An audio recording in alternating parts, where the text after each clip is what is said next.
Alors d'abord, merci beaucoup, M. Dubé, de nous recevoir. Nous, on est très préoccupés par l'augmentation de l'utilisation de l'aide alimentaire à Rimouski, à Rivière-du-Loup, à Gaspé, partout au Québec. L'augmentation, elle est fulgurante. Et elle est fulgurante alors même que on regarde les taux d'emploi, on regarde les taux de chômage. Pourtant, il ne devrait pas y avoir une augmentation si grande, mais elle est là. Et les gens doivent savoir aussi que les personnes qui se présentent pour l'aide alimentaire, ce n'est pas un bar ouvert. Les organismes vérifient leurs revenus. Et il faut se qualifier pour avoir l'aide alimentaire. Alors, il y a un réel besoin. Moi, dans ma circonscription de Rosemont, chaque année, je participe avec beaucoup d'autres bénévoles à ces aides alimentaires. Et c'est un besoin qui ne devrait pas exister. On le fait parce qu'il y a des gens qui ne mangeront pas à leur faim, même un grand nombre d'entre eux, qui ont un emploi, un petit salaire. Et là, on est face à un danger supplémentaire. L'augmentation de la facture d'alimentation, selon certains scénarios, ça pourrait monter à 400 $ de plus par année pour une famille type. C'est énorme. C'est énorme. C'est énorme pour une famille de classe moyenne qui va bien. Imaginez 400 $ à la fin de l'année, on l'avait réservé pour des cadeaux de Noël ou autre chose. Imaginez pour une famille qui n'arrive même pas à rejoindre les deux bouts. Alors nous, en novembre, après avoir discuté avec Harold, on dit, écoutez, il faut faire quelque chose. Il y a un outil qui existe, qui est le crédit d'impôt solidarité, donc un remboursement de la TPS, de la TVQ, qui est remis aux Québécois les moins fortunés, qu'ils soient ou non sur l'aide sociale, des travailleurs pauvres, qui soient ou non sur l'aide sociale. Donc, c'est une façon d'augmenter le revenu, de suppléer aux variations du coût de la vie. Et donc, on a proposé que pour l'année en cours, puis pour le budget qui vient, on utilise une partie du surplus accumulé. Le surplus, il est accumulé sur quoi? Sur des coupures de budget qui ont été faites chez les aînés, chez les étudiants, chez les patients. On dit, est-ce qu'on pourrait au moins mettre 100 ou 200 $ par famille dans le besoin pour les aider à boucler les deux bouts.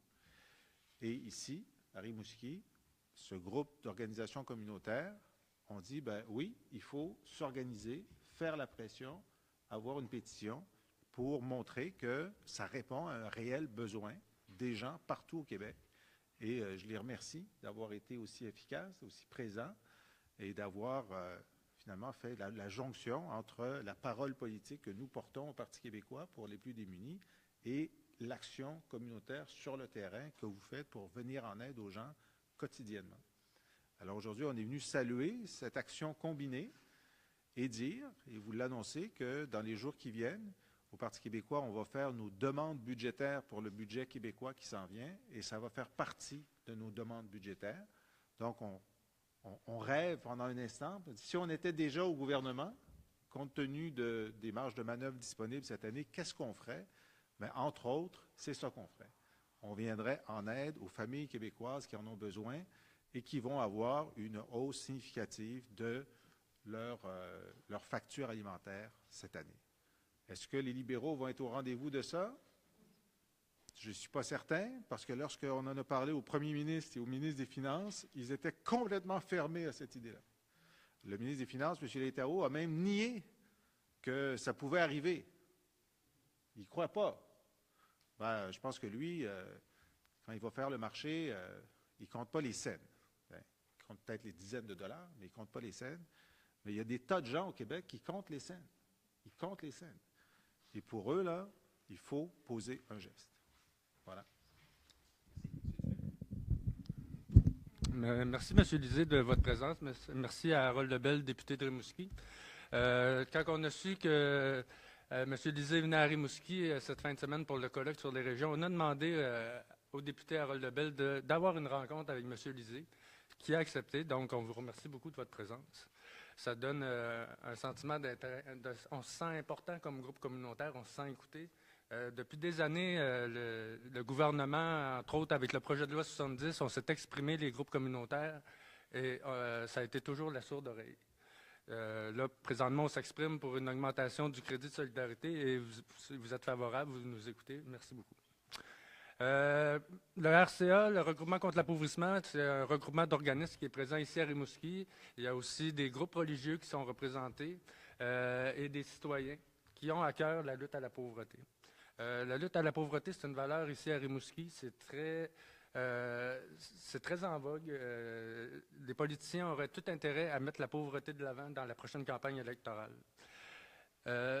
Quand on a vu que l'annonce de l'augmentation du coût du panier d'épicerie, donc on a lancé une pétition le 15 décembre dernier pour demander au moins une augmentation d'au moins 200 $ par année du crédit de solidarité.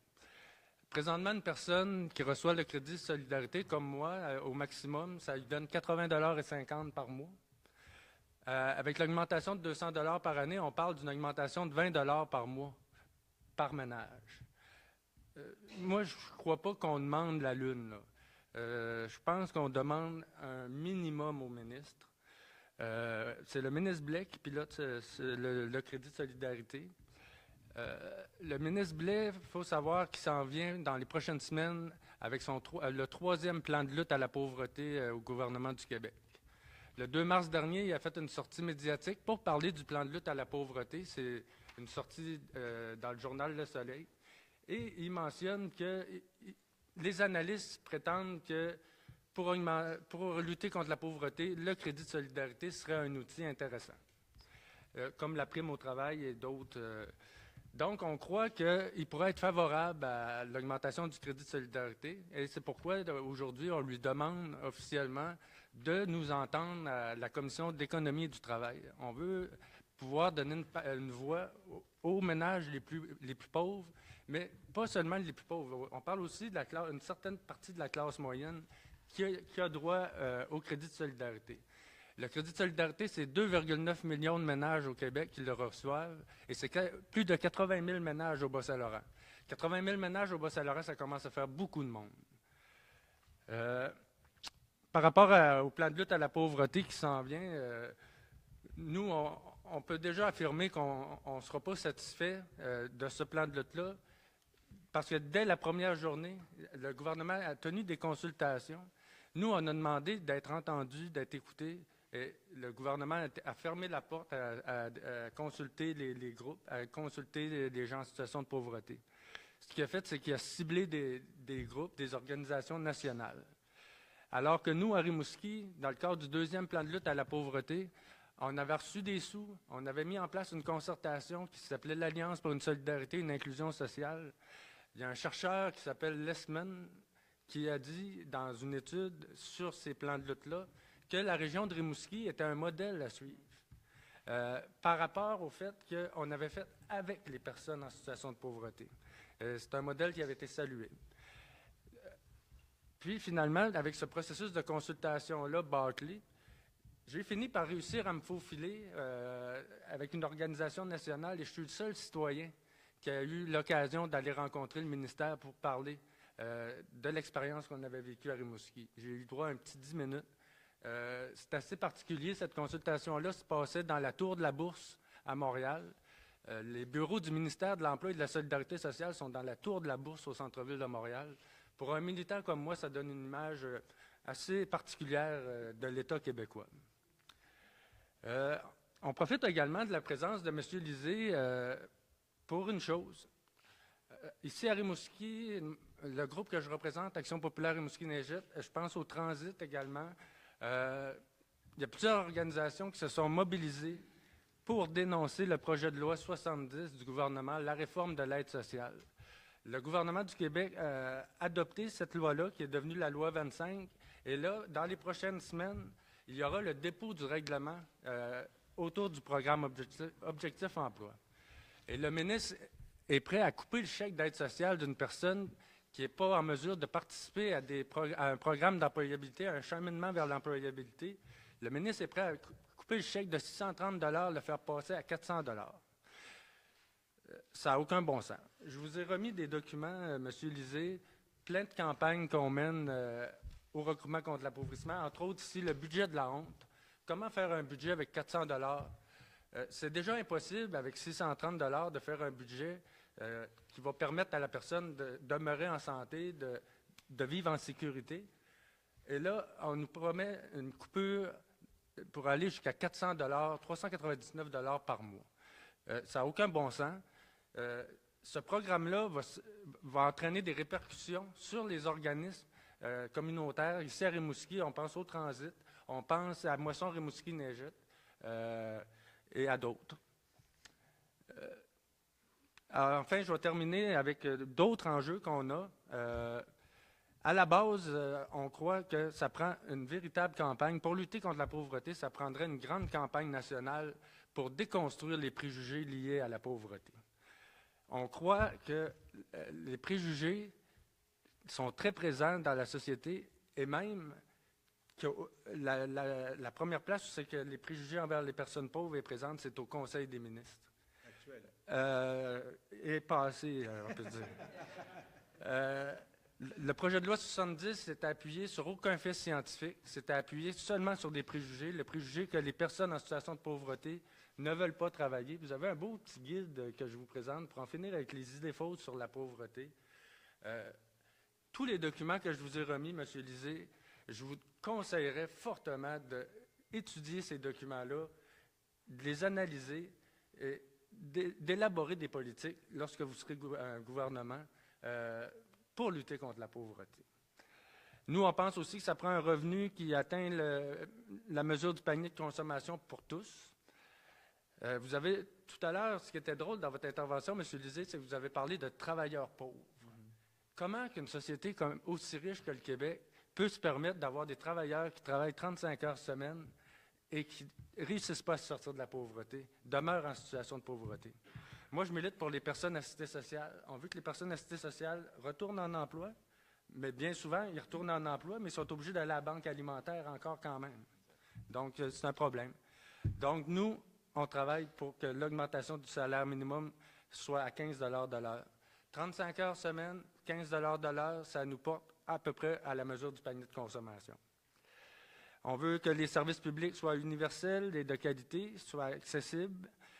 Puis on veut favoriser la gratuité en éducation, en santé et dans les services sociaux. Et on veut surtout aussi une réduction des inégalités entre riches et pauvres. Et là, ici, le gouvernement actuel, il parle de prendre ses surplus budgétaires et de faire des baisses d'impôts. Nous, ce n'est pas ça qu'on propose. Nous, on veut un ménage dans la fiscalité québécoise. On propose 10 milliards de solutions, 10 milliards de dollars qui seraient accessibles. Il y a de l'argent disponible au Québec, mais les gouvernements ne prennent pas les moyens fiscaux pour aller la chercher, cet argent-là. Et on a 10 milliards de solutions à proposer en 19 solutions fiscales. Encore là, c'est un document que je vous recommande d'analyser puis qui pourrait vous inspirer pour au moment où vous serez un gouvernement. Merci encore de votre présence. Merci. Je vais commencer par saluer Michel. Ce qu'il vient de faire là, j'ai vu un peu le cheminement de Michel. Ce qu'il vient de faire là, c'est fort. C'est vraiment très fort. Il a vraiment bien présenté la situation, puis je sais de où il est parti. Puis son cheminement à lui personnel, c'est vraiment... ça me fait croire à la vie, ça me fait croire à ce qu'on est capable de se défendre. Tu te souviens de notre rencontre avec Pierre-Carl Pellado? Je me souviens de où il vient, puis il a vraiment bien présenté les choses. En tout cas, je veux le féliciter, moi, vraiment, Michel. Merci à vous. Moi, vous me connaissez, là, je viens des réseaux communautaires. Ma première activité que j'ai faite comme animateur communautaire, c'était avec Action Chômage. On avait envoyé des tranches de ballonnés par la poste au ministre du Chômage à Ottawa, de Rivière-du-Loup à Ottawa. Les tranches de ballonnés, quand ils arrivaient là-bas, ça ne devait pas sentir bon. Mais c'était à vous expliquer qu'on était tanné de se nourrir au ballonné. Et je me souviens, c'était la première chose qu'on avait faite. On a fait d'autres après. Puis, comme je dis souvent, à cette époque-là, j'avais les cheveux plus longs et la barbe plus longue. Mais je reste encore le cœur à la bonne place. Et je veux remercier mon chef, Jean-François Lisée, de m'avoir donné... comme dossier, comme porte-parole, le dossier de la lutte à la pauvreté. Il sait que je prends ça à cœur, que j'essaie de faire mon possible là, pour défendre ce dossier-là, poser des questions, les bonnes questions. Mais je sais que c'est un gros dossier et merci pour les enlignements que tu me donnes, dans le fond. Tu me dis qu'il faut travailler sur telle chose et on va le faire. Puis on va le faire aussi parce que je veux saluer, il y a des gens de mon bureau de comté qui sont ici, je pense qu'Alissa doit être là, il y a des gens de mon bureau. Dans notre bureau de comté, j'aime ça le dire souvent parce que ils font un travail, ces filles travaillent avec moi au bureau de comté, ils font un travail exceptionnel. Il y a beaucoup de gens qui sont en situation de pauvreté qui viennent dans nos bureaux de comté, ça doit être la même chose dans ton bureau, Jean-François, qui viennent dans nos bureaux, c'est très difficile des fois. Puis ça, je salue en même temps les groupes communautaires qui sont ici. Des fois, ça vient nous chercher. On ne sait pas trop quelle sorte de solution prendre. On essaie de trouver des solutions rapides, mais vous n'avez pas idée combien il y a de cas souvent de gens qui vivent la pauvreté, qui viennent dans nos bureaux de circonscription. Des fois, on réfère chez vous, mais on sait que chez vous, si vous dans vos groupes communautaires, vous êtes coupés par le gouvernement, vous êtes déjà en difficulté. On essaie chacun, tout le monde, de s'en sortir en pensant toujours à la personne. On sort, des fois, il y a des journées là, qu'on passe dans le bureau de comté, puis quand on arrive chez nous le soir, on n'est pas décroché complètement. Parce qu'on ne sait pas trop si on a vraiment aidé, puis ça vient nous chercher beaucoup. Ça nous travaille plus que. On ne ferme pas les livres à 5 heures, je vais vous dire. On continue à réfléchir. Je reviens sur la pétition 2 secondes. C'était un beau geste citoyen, cette pétition-là. Je l'ai déposée en chambre avant hier. D'ailleurs, j'ai déposé 2 pétitions. Une première des aînés qui demandait de revenir, que le gouvernement revienne à la raison, qui rétablisse les crédits d'impôt de 500 $ qu'il faisait aux aînés. J'ai appelé ça une pétition rétroactive parce que le gouvernement, tout de suite, quand il a vu les 2 premières journées de pétition, qu'il a vu que les aînés avaient décidé de signer, puis c'était en 24 heures, on était rendu quasiment à 30 000 signatures, c'était fou. Le gouvernement a reculé après 2 jours de pétition. Je l'ai déposé hier avec un sourire en coin, on voulait dire, tiens. Mais j'ai aussi déposé la vôtre. Et il faut aller plus loin maintenant. Pétition est déposée. Ce que l'Assemblée nationale, ce qu'on peut faire, c'est de demander à la Commission, c'est la Commission sur l'économie et le travail, on peut demander à la Commission d'entendre les pétitionnaires. Fait que on va convoquer la pétition, je vais aller plaider pour vous autres. Je vais dire, ils ont signé la pétition, ils ont fait le travail, maintenant, ce serait juste bien correct que la Commission, on se réunisse un petit peu, puis qu'on prenne 15-20 minutes pour discuter avec les pétitionnaires. On ne vous demande rien de plus de discuter avec les pétitionnaires. J'avoue que dans ces choix-là, c'est la majorité libérale qui décide oui ou non. Et je ne sais pas une bonne moyenne au bâton. Ça fait une couple de fois que je revendique qu'ils entendent des pétitionnaires et la majorité me refuse ça à chaque fois. Mais c'est pas grave. Il faut continuer et ça va me permettre de sensibiliser, entre autres, mes amis du Parti libéral de cette situation-là. Je salue le geste qui n'est pas de la pétition et tout ça, qui n'est pas un geste partisan. Vous me connaissez, moi, je suis le député de tout le monde. Je travaille avec tout le monde. Puis il y aura des élections en 2018, puis là, on fera la politique plus partisane. Mais pour l'instant, moi, je suis avec tous vous autres, tous les groupes communautaires, on travaille ensemble, on se mobilise tout le monde ensemble. Puis cette pétition-là, c'était une façon de faire, mais il y en aura d'autres. Puis je me souviens avoir participé à une manifestation, c'est les groupes Alpha qui m'avaient pas mal viré parce que je trouvais que les gens travaillaient très fort avec les groupes d'Alpha. Et s'il y a d'autres choses comme ça à faire, vous pouvez être sûr que je vais toujours être présent. Puis sur le dossier de la pauvreté, c'est un dossier qui me prend à cœur beaucoup et je serai toujours là. Sur le projet de loi 70 qui est rendu, je ne sais pas trop quoi, là. La loi 25. La loi 25. Je me souviens, le ministre avait dit, M. Blais, qui a l'air d'un gentil bonhomme, qui avait dit, il ne faudrait pas que les gens de l'aide sociale s'énervent trop, on n'ira pas chez eux avec des armes. Il avait sorti ça dans les journaux. J'avais dit, hey, allume, c'est pas des affaires qu'on dit, ce genre d'affaires-là, de faire peur au monde. On n'ira pas chez vous voir si vous vivez de façon maritale, on n'ira pas avec des armes pour vous obliger. C'est juste dire ça, là, c'est montrer qu'il ne connaît pas la réalité de ces personnes-là qui vivent déjà un stress incroyable. C'était vraiment irresponsable et ça démontrait sa déconnexion totale de la situation. Et il n'a pas changé depuis ce temps-là, je vous garantis. Sur les sanctions, on s'est battu, c'était Dave Turcotte qui était notre représentant à l'époque sur la loi sur la pauvreté. Avec Dave Turcotte, on a travaillé très fort, le député de Saint-Jean, pour faire reculer le gouvernement sur les sanctions. Le gouvernement têtu comme une mule n'a jamais voulu. Mais on peut vous dire, on prend l'engagement, j'ai discuté avec mon chef, on prend l'engagement dès qu'on revient aux affaires, comme disait M. Parizeau, dès qu'on revient aux affaires, ces sanctions-là vont être abolies. Il faut revenir à du bon sens. Il faut revenir à une véritable stratégie de lutte à la pauvreté, qui va entre autres travailler sur les préjugés, parce que c'est ça qui nous fait le plus mal. Moi, comme porte-parole, quand je veux défendre la pauvreté, je veux parler de lutte à la pauvreté, Ce qui me fait toujours mal, c'est de me faire répondre « Ah ouais, mais ils ne veulent pas travailler ». Même moi, ça me met sur la défensive à chaque fois. Et les préjugés nous font mal personnellement, mais aussi comme groupe, puis comme dossier. Comme ça nous empêche d'aller plus loin. Il faut lutter contre ces préjugés-là, ça c'est clair. Puis je disais au ministre, il y a des initiatives qui se font localement, des initiatives qui sont porteurs.